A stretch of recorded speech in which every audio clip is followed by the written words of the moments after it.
प्रेग्नन्सीमध्ये किमान एकदा तरी प्रत्येक गर्भवतीला हा प्रश्न पडतो की माझे कोणते गुण माझ्या गर्भामध्ये वाढणाऱ्या बाळामध्ये येतील.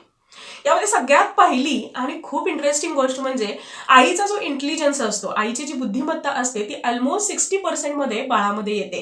म्हणजे ते मुलगा असू द्या किंवा मुलगी असू द्या, आईचा IQ असू द्या किंवा आणखी कॉग्निटिव्ह स्किल्स असू द्या किंवा एखादा प्रॉब्लेम सॉल्व्ह करण्याची जी काही मेथड आहे, तर ते ऑलमोस्ट 60% पर्यंत लहान बाळामध्ये किंवा तुमच्या मुलामध्ये ती पास आउट होऊ शकते. म्हणजे जर तुमचं बाळ हुशार असेल तर त्यामध्ये 60% वाटा हा नक्की आईचा असतो.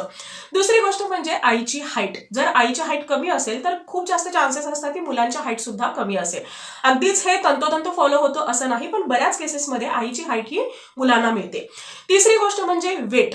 जे आईचा BMI आहे किंवा बॉडी स्ट्रक्चर आहे, मेटाबॉलिझम आहे, तर ह्या सगळ्या गोष्टी ज्या आहेत तर या ऑलमोस्ट आईकडून बाळामध्ये पास ऑन होत असतात. म्हणजे आईचं ज्या पद्धतीने बॉडी स्ट्रक्चर आहे तर त्या पद्धतीने मुलांचं सुद्धा होऊ शकतं. चौथी गोष्ट म्हणजे डोळ्यांची ठेवण. आईचे डोळे किंवा बुबुळांचा कलर असेल किंवा त्याचं स्ट्रक्चर असेल तर या गोष्टी मुलांमध्ये सुद्धा पास आउट होत असतात.